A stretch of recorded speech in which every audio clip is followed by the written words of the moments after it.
ये कौवा है जी, ये फंस चुका है उसके साथ, धागे के साथ। पतंग जो बच्चे उड़ाते हैं उस धागे के साथ, इसको भी हम कोशिश करते हैं उतारने की, इसको रेस्क्यू करते हैं।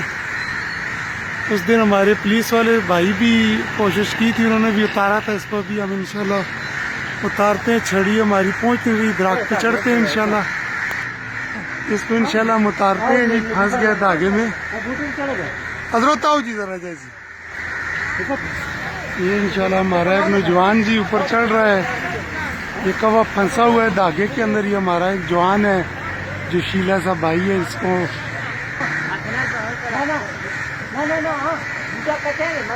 कलोत्री के उते ना जुली, उते ना जुले सारा पैसी परा तले आन लग से। आरी ना कटो ना, थोड़ा काट के फिर से छिट सो पाजविंग सी है। शाबाश शेर, बिल्कुल कटो आस्ता आस्ता।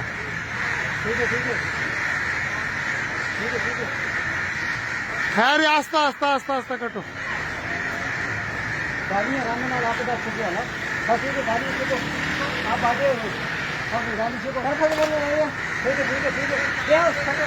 रामेना सटो ना, सटो।